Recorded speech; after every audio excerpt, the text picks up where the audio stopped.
everybody, and welcome to the 47th episode of the Lovebird Lane vidcast. I am your host Julianne, and I would love to thank you so much for joining me today. It is going to be another short one today, like my new hair. I got my hair cut this morning, so I'm recording a little bit later than I normally would today. It is 1:45 in the afternoon, and it's fine. I've had a lovely morning of catching up with my hairdresser, having a chat. Sorry about the reflections on my glasses. It's really not great, is it? Maybe I'll take them off. Having a chat with my hairdresser and having a bike ride, so that's very nice. And I've got myself all dolled up now, and I'm ready to do the vidcast. Like I said, it's only going to be a short one again. I have a finished object for you, which will probably take up most of the episode, and I do have a new cast on as well, and these are the only two things that I have really worked on. Oh no, I do have one more thing. I have to go and get it. My goodness, what was I thinking? I forgot a whole project. So I have 2 works in progress for you today, plus a finished object. So maybe we'll get on with the finished object, and you can see what it is that I have finished. I'm sure you can guess. It is my Cardigan Péridot, and it is finished. It doesn't have buttons yet. It has been blocked, and I didn't get too far on my sleeves, because if you remember last week I had that very small amount of yarn left, and yeah, it didn't go too far. However, I think, I haven't actually tried it on since it's been blocked, but I think it's come down about where I was hoping, sort of 3/4 length. So I will show you where we're at. So I have a cardigan. So yeah, as you can see, the sleeves did not get very long at all, and but like I said, 3/4 is fine. I feel like this blocked out a lot. I had it out on my bed to dry yesterday after I spun it, and yeah, it looked really big, and I sort of thought, well, I probably didn't need to make the size that I did. I feel like in comparison to other items of clothing that I have, it is actually bigger, I think. And because this cardigan is supposed to be a little more form-fitted, which is what I was kind of expecting, either my gauge is way out or I just picked the wrong size. But it is a black cardigan, it will not go astray, and the 3/4 sleeves are completely usable for me. So you probably won't be able to see it like last week. The fabric, as I said, had the little pearl bumps in it just to give it a little bit of texture, and I did not alternate skeins in this project because I wanted it to be really like chill. I didn't want to have to bother alternating skeins, and I think it actually turned out quite well. I mean, you can kind of see, even with me without my glasses, I can't really see that well, but you can see the sort of darker stripes, but because it's black, it's hardly noticeable. So it's not really the day for it. It is supposed to be 33 degrees today, but I will try it on, and you can see. So as you can see, I actually did get quite a good length sleeve. They're a little bit longer than 3/4 maybe. Yeah, they're probably about 3/4. So I only ended up being able to do 5 decreases out of the 8. So I think the pattern for my size said 8 decreases and then 3.5 inches of ribbing for the wrists, but of course I couldn't get to that. So I feel like there's quite a bit of ease in this, but I guess we'll make it work. It's a cardigan, it's a good length for me, so I can, even in winter when I'm dyeing yarn, I can wear this quite comfortably because my gloves will come up to here, and the cardigan won't get in the way, but I'll still be able to keep warm if I am actually cold dyeing yarn in winter, which is probably highly unlikely. So yeah, pretty much when I did these sleeves, I knit as far as I could, because I showed you where I was on the first sleeve last week. The second sleeve I just kept knitting until basically I ran out of yarn, and that was around about at the 5 decrease mark. So I then took the original sleeve, I don't know which one is which, but I'm just I'm just pointing at sleeves. I took the original one off the needles and then just started pulling. No, actually I got to 4 decreases, I believe, and then I sort of looked at what was left on the other sleeve, and when I could probably do 5 repeats per each and then have a little bit of ribbing. So that is what I did. So yeah, I just basically ripped out the other sleeve as I knit the sleeve I was working on, the second sleeve. And then when I thought I'd gotten far enough, I stopped pretty much, and then did some ribbing. So also with these are quite voluminous sleeves. You can see there's quite a bit of fabric there. I actually did a decrease before I did the ribbing just to have it a little bit more snug. I probably could have taken some more stitches out. I did do a decrease of 10 stitches before I did the ribbing, just to try and snug it up a little bit. Plus that would use less yarn, and I could possibly get an even longer piece of ribbing. I think I ended up doing 7 rounds of ribbing plus the bind off.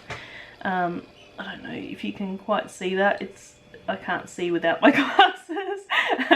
But yeah, so now all it needs is some buttons, and I don't really know where I'm going to get those buttons because Spotlight is a bit shite these days for choosing buttons. You used to be able to get them in the tube where you could choose how many you wanted and only buy what you needed, instead of now they have them in packets and you have to buy multiple packets even if you're going to waste 5 buttons. But I might have a look on Etsy or eBay or something and see if I can pick a exact number of buttons. If you have any ideas for buttons in Australia I can choose as many as I want and have a good selection, please do let me know down in the comments. I'd really love to know that, because I tend not to pick projects with buttons simply for the fact that it's hard for me to get them.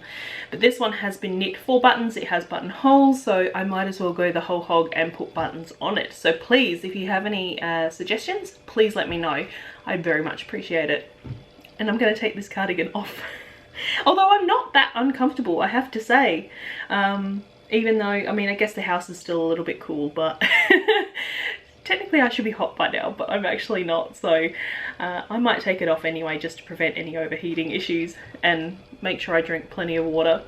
Oh, and before we move on, I actually I kept the leftovers of the yarns. This is basically all I had left out of 4 balls of yarn. Is this much yarn left, so hopefully that will be enough for sewing on my buttons when I get to that point. I haven't actually counted how many buttonholes I managed to fit on the cardigan yet, so I don't even know how many buttons I will need to order, but hopefully this is enough to tie those buttons on. So I'm keeping this hanging around. It is hardly anything, I have to say, and that was just down to me knitting both the sleeves at the same time, because I didn't actually mention that when I was doing the sleeves and I was knitting from one to the other, and I was taking the yarn from one to knit the other, once I got up to the ribbing part, I actually knit them at the same time. So I put them both on a big needle and was just using each end of the yarn to knit. So that's how I was left with this much. So I tried to knit as much as I could before I bound off, and then because I was knitting them both at the same time, I knew that I had enough to finish them without running out of yarn. So that's my final little tip for that one. I will get on to my first whip, which is one that I cast on over the weekend. Saturday night was family dinner. Well, it wasn't family dinner, it was a farewell party for one of the men at the sailing club. He's actually moved to Melbourne, so we went to have a dinner, and even though I've been there a lot, I'm usually pretty uncomfortable in social situations where there's lots of people who all know each other really well. I know of the people there, obviously, because I've been there before, but I do get quite shy and I get very awkward. Plus I was having a bit of a day of depression on Saturday, so I wasn't feeling really up to doing any socializing. I did still go along, I did still have dinner and had a little bit of a chat with a couple of people, but to try and make myself a little less approachable, maybe, I don't know, I took a new project and some knitting to do. So this is a hat, would you believe it? If you follow me on Instagram, you will have seen the yarn for this, and I think I put an update photo yesterday, day before, sometime this week, so you would have seen that on here. But this is the Oslo hat, Mohair edition, that is in its name, and that is by Petite Knit. So basically it is a hat, as I said. And this section here that is in reverse stockinette, I don't know if that's focusing. I guess it's focusing. I hope it's focusing. I've been having issues with the focusing on my camera lately, so hopefully these are in focus. Yeah, it looks like it's doing it. This section here, that's all the reverse stockinette, you can see here we've got the stockinette up this end, is actually going to be a folded brim. So this is going to get folded back like so, and then seamed onto the hat. And then this is the part that will be knitted up into the crown. I really wanted to knit with this yarn. This is a new yarn that I've created. This one's called Neptunia. And if we are in focus, I'm going to try and tone down the brightness a little bit in post. Hopefully it's not quite as dazzling as it appears to my eyes on the viewfinder. But this is Neptunia. It is on my single space. And you can see bits of mohair all over it, and a bit of bright orange something. But it's basically a green, a grey, and it's got kind of shots of, it was red, but it's turned kind of purple in the skein. So yes, this is Neptunia. So I'm doing this, and I wanted to knit something with mohair, and I saw this hat and I thought, oh, it would probably be nice, like, well, this yarn, it would be nice with some mohair. I can't actually remember exactly which way round it went.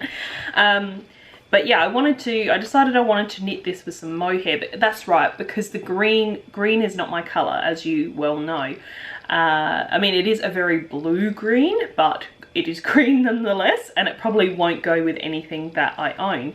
So I thought if I held it with a strand of mohair, I was thinking some white, and I was hoping that I had some white pre-washed already in my stash, but it seems that I might have pulled that out to use for something else. So I don't like to use the mohair without having it washed, because there's all sorts of manufacturing grease and all sorts of things in the skein. So I do tend to wash them even if I'm going to just use it white before I use it.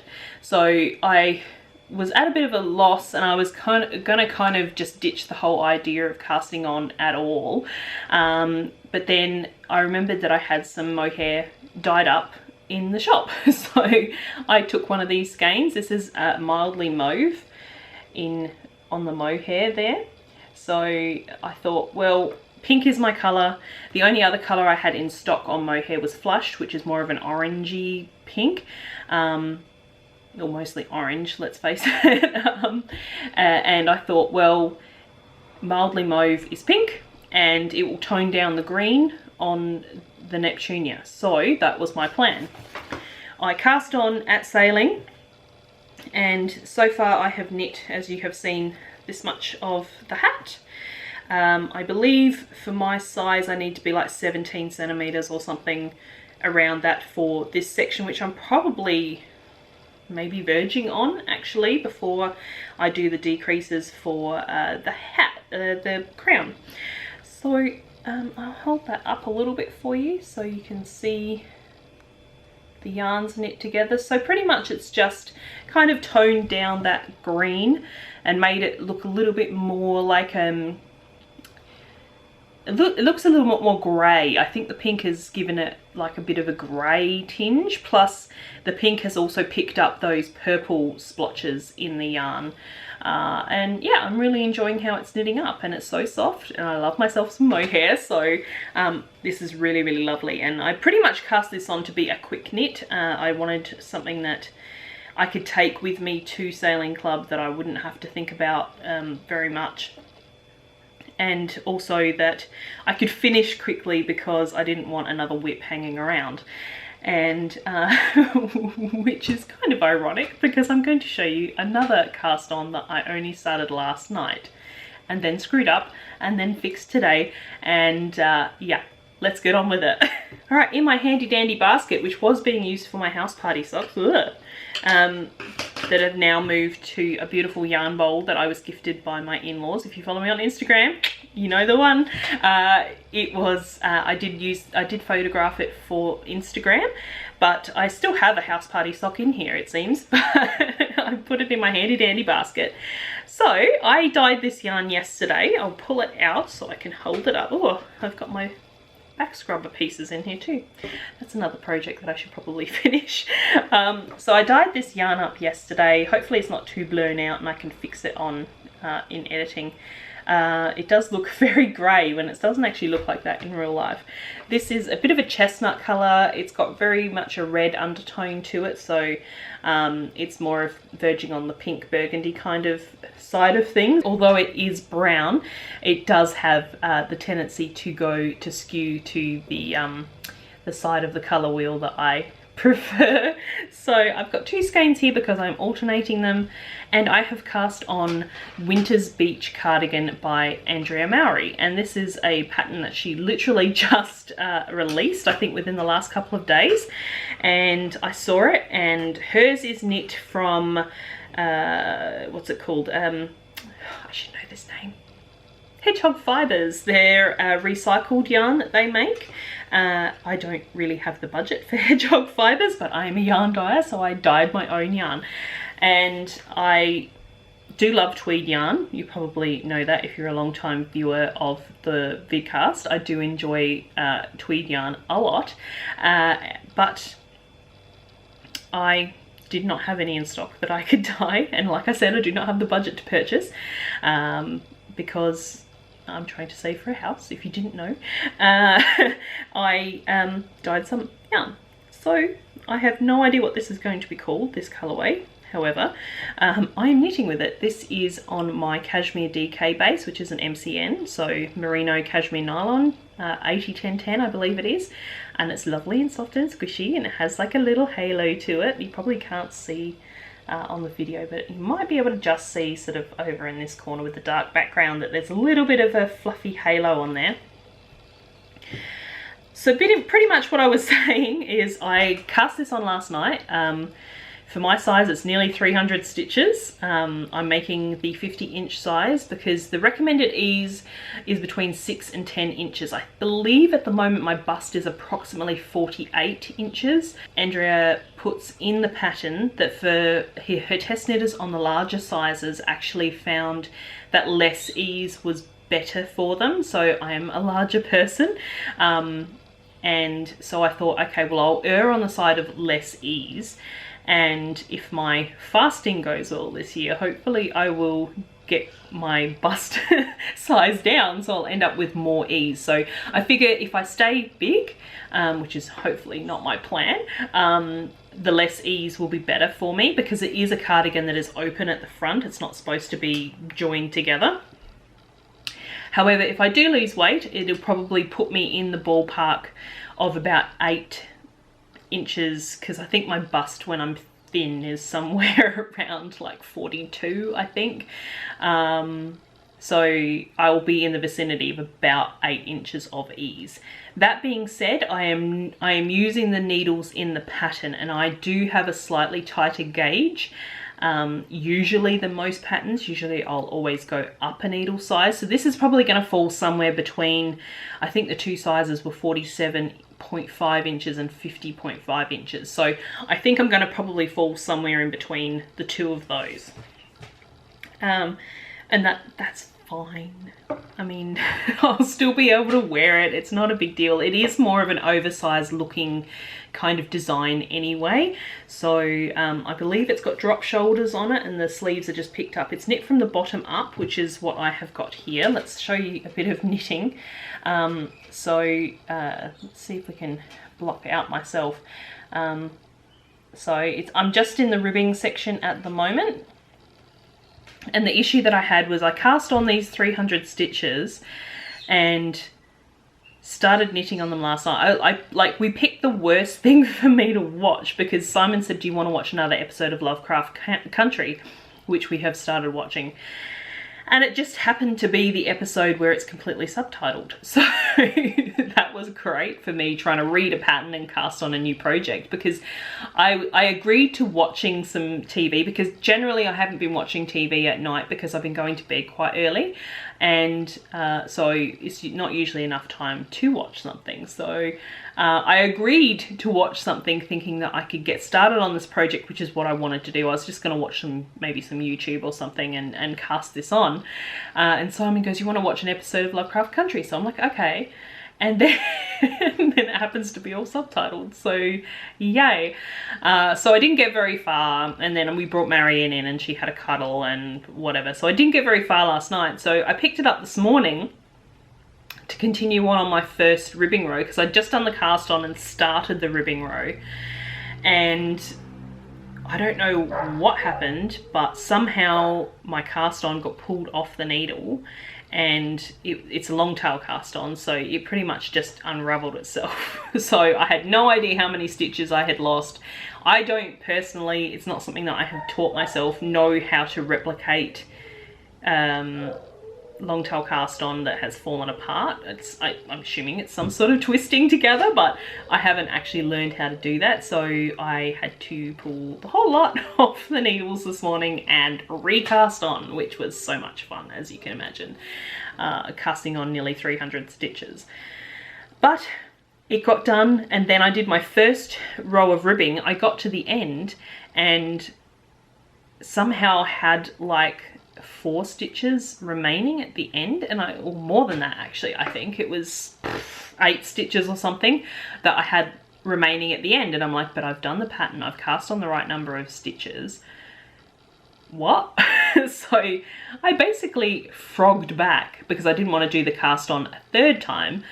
I tinked back that first row, got the pattern out, realized that I'd highlighted the wrong value on one of the, you know, your size, how there's different numbers for your size, and I'd highlighted the wrong number. So I times it by 4 instead of timesing it by 6, which would have given me my 8 stitches. So basically then I went through and put removable stitch markers in at every break, because it's basically all knit in one piece, so you're doing your front, your sides and your back all at once. There's markers that go between each section, and so I put removable stitch markers in so that I had the right stitches between each marker, so that if I got to the marker or before the marker and something wasn't right, if I had too many stitches or not enough stitches, I could just work on that section instead of getting all the way to the end and realizing something was wrong. So it's a good thing I'm meditating every morning, isn't it? Because otherwise I could have just thrown this against the wall and walked away. But now I am on, I think I've just finished my 4th row. I am, like I said, alternating skeins. I've just added in my 2nd skein. Although that being said, I am alternating skeins, but I can't see a lot of difference, I have to say, between the two. So if it continues that way, I'm going to be lazy and I'm just going to work with one skein. And we'll see how that goes. But that is about it for this week. I don't really know what else to add. I guess I could spruik myself, I guess. I'm having a shop update this week. If you want to sign up to my newsletter, you can do so on my website, which is lovebirdlane.com. And you will find what is in stock and all that kind of good stuff. And I also have a Patreon for this vidcast. If you would like to support me, it is only US $2.20 a month, which includes the GST for Australia, and which I think works out maybe $3.54 a month in our currency. So if you'd like to support me over there, I would love to have you. I'm going to be doing live streams, there's going to be giveaways, I'm doing extra videos, behind the scenes photos that I won't put on Instagram. So I'm also going to be doing knit and chat episodes where I just sit and have a knit and have a chat with you about what I have been watching, things that I've been enjoying, listening to, all that kind of good stuff. So if you'd like some bonus content and you'd like to help me support this vidcast and help me upgrade my equipment and things like that, please do head over to Patreon. I'd really appreciate it and I'd love to have you. And the link to that is in the description box below, and show notes etc. are all down in the description box as well. Links to the music that I use in the podcast or the vidcast. There we go, I got it wrong. On all my social medias and all that kind of good stuff is down in the description box. And I'd love to hear from you, so please do leave me a comment. Let me know what you're working on. If you've got any questions, please let me know down there. So that's probably the spruiking, the spruiking element. And yeah, I'm going to get on to knitting my, recording my Knit With Me a video this afternoon as well, so I might leave it there. Thank you so much for watching, and I hope you all have a fabulous week until I see you again, and happy knitting, happy crafting, and I'll catch you in the next one. Bye!